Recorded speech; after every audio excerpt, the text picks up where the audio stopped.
welcome to cryptocurrency vlog number 3. I'm Brent Nally, your host, and it is Friday, September 22nd, 2017. Happy birthday, Mom. And hey guys, this is Christopher Lau here. I'm going to be behind the camera doing all the filming, doing all the editing again for you guys with this awesome content that we've been producing for the last couple of weeks.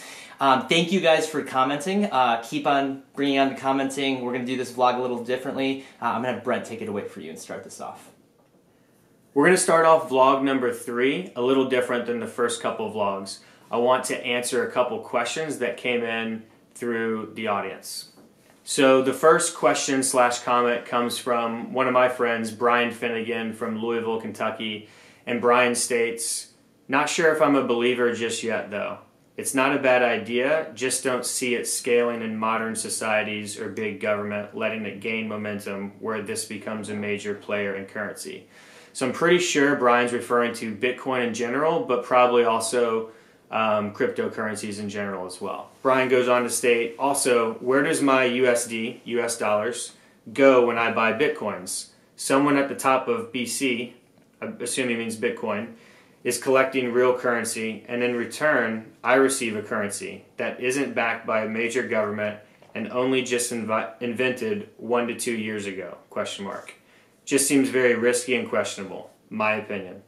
So I love comments like this, and I really encourage more comments like this, right? This is a community that we're trying to create so that people can learn and ask questions. These are all very legitimate questions, especially for people who are just starting to learn a little bit about Bitcoin. So I want to address every aspect of what Brian stated there. So not sure if I'm a believer just yet though. That's totally fine. Most people on the planet don't even understand Bitcoin or know anything about it. And it is really complex. We've only gone over the high level of Bitcoin so far, so definitely not expecting people to jump on board just yet.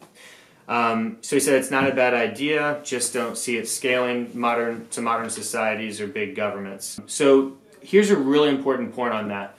Bitcoin does not need to scale to big societies or big governments just yet.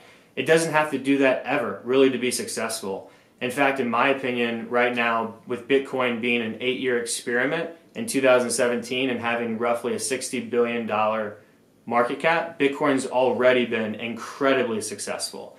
But everybody here is legitimate in stating, well, that doesn't matter to me because I'm going to buy in at this price and that's what I'm scared of. And that's legitimate.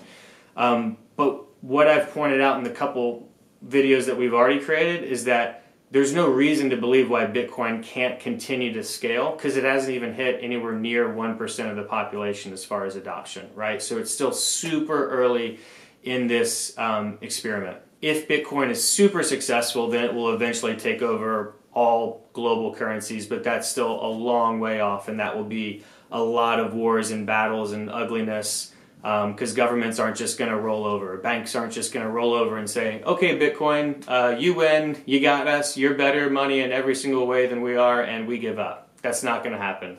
They're going to fight it with every form of propaganda and power and energy that they have. China's been doing that for a while. Russia's been doing that for a while. They have different tactics, but ultimately, for a number of reasons we'll get into in this series, they're going to fail because there's not really a way to shut down Bitcoin other than turning off the entire internet because Bitcoin is built on the internet.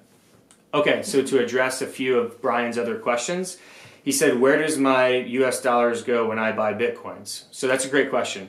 It depends on how you're buying Bitcoins. Most people in the US, and this vlog is right now mainly for US citizens, they're buying it through Coinbase. So when you go to Coinbase, you pay Coinbase your US dollars, and Coinbase gives you Bitcoins. Now, Coinbase actually owns some Bitcoin, Ethereum, and Litecoin. That's the 3 cryptocurrencies that they sell. So when you buy that Bitcoin, you're buying it directly from Coinbase. So if you wanted to sell your Bitcoin, Ethereum, or Litecoin back to Coinbase, then they would just give you your US dollars back. Hope that answers your question, Brian. Keep them coming, Brian. So Brian also stated, someone at the top of BC is collecting a real currency, and in return, I receive a currency that isn't backed by any major government and only just invented 1 to 2 years ago.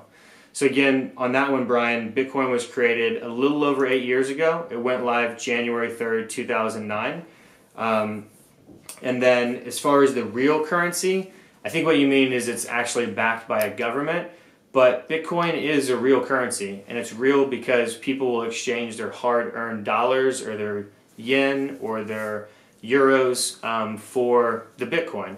So US dollars were just created a few hundred years ago.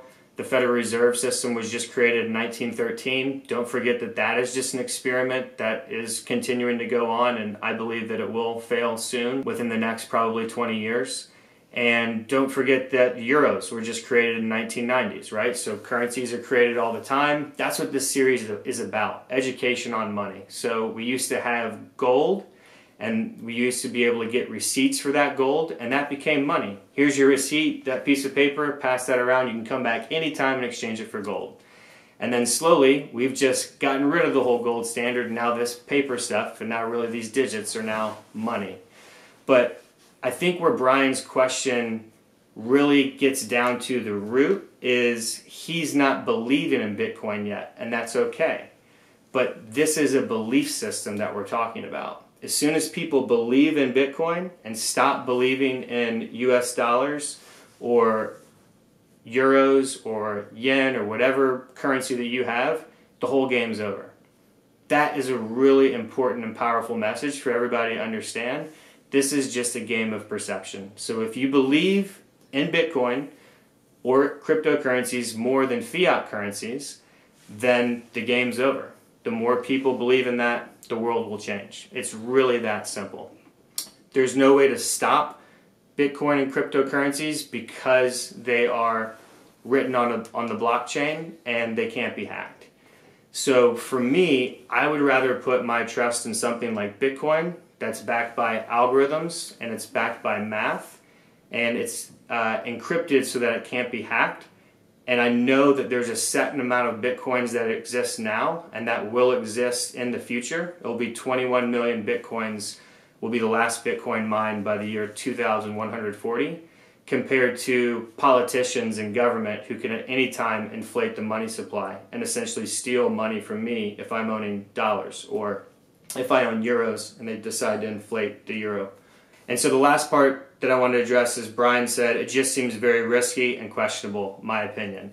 And that's perfectly legitimate, right? Everybody has a different level and tolerance of risk. This series is not to get everybody to run out and change their lives and buy Bitcoin or Ethereum tomorrow. It's really more for education because I believe that cryptocurrencies will continue to go up in value over time.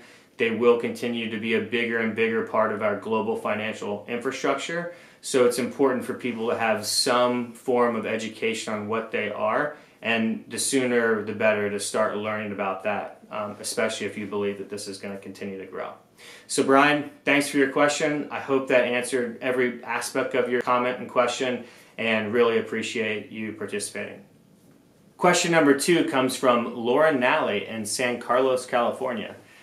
I would love to learn more about what flaws fiat currencies have and how crypto combats or resolves those issues. The biggest flaw with fiat currencies is that they are not backed by gold or precious metals by definition.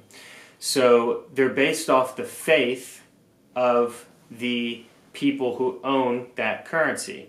So right now the dollar, the US dollar, is not backed up by anything other than the credit of the government. So if the government loses credibility and people lose faith in that dollar, then it crumbles into nothing. It actually hyperinflates is the technical term, where basically all of a sudden overnight the value of the currency can essentially go to zero. Now that sounds crazy for most people to believe that that could happen to the US dollar, and anytime soon it probably is. But if you study history and you look at fiat currencies, this happens all the time, all over the world, in many countries. It actually happened in Germany, where their currency hyperinflated basically overnight. It allowed Hitler to rise to power, and then we knew what happened from there with World War II. The second part of Lauren's question was, especially when sending large amounts of money from one currency to another. So you don't transfer cryptocurrencies from one fiat currency to another. you use your fiat currency, like your yen or your euro or your US dollar, to buy a cryptocurrency on an exchange. Once you're in the crypto world and you own Bitcoin or Ethereum or any of these other altcoins, you can then use those to sell back and get any of your fiat currencies. And that's the answer to your question, Lauren Nally. See you tonight, babe. Hey, Brent. So Brian's question actually got me thinking, how many central banks has the U.S. had? So a backstory that a lot of people don't know is that when this country, the United States of America, was founded, one of the biggest issues that a lot of the founders were talking about was who's going to own the right to print money and create money. That's a big, very important topic if you're going to run a government, and it's a really important way for how you manage your people. First central bank was called the Bank of North America. It was created in 1781 and ran all the way to 1836, but it had two phases. The first phase was called the First Bank of the U.S., and it ran from 1781 to 1811 because they ran out of funding for the War of 1812. The Second Bank of America ran from 1816 to 1836. Then the second part of the Bank of North America started in 1837 and ran all the way to 1862. In this era, only state-chartered banks could print money, and federal money was no longer issued, so the federal government couldn't print money. Then, from 1863 to 1913, we went back to national banks. The creation of the Fed came from the Panic of 1907. And if you want to read a really good book about the creation of the Fed, it's called The Creature from Jekyll Island by G. Edward Griffith. There'll be a link below.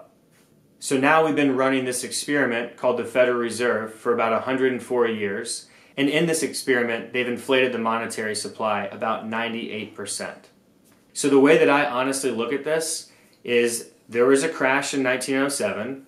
A bunch of very wealthy bankers and people in government got together and said, how do we create a system that can really stabilize so that we don't have any of these terrible crashes? So they created the Federal Reserve System, and they created it to kind of patch problems. It's politics, right? They weren't anticipating anything 100 years out, guys. This has been a crazy experiment. They've been putting more and more Band-Aids on the problem. Now we have $20 trillion of debt. The government just creates more and more money. It used to be a big deal to be a millionaire. Now that's not such a big deal anymore. That's due to inflation. If you're curious to learn a little bit more about the history of central banks, there's a great documentary called The Money Masters by Bill Still, and I'll have a link below for the YouTube documentary. All right, so that's all we have today for vlog number 3 of cryptocurrencies. I hope you guys enjoyed the format where we answered a few questions. I hope it encourages you to ask a few questions in the comment section below here on YouTube. I'll do my best to answer the best questions and look forward to hearing from everybody.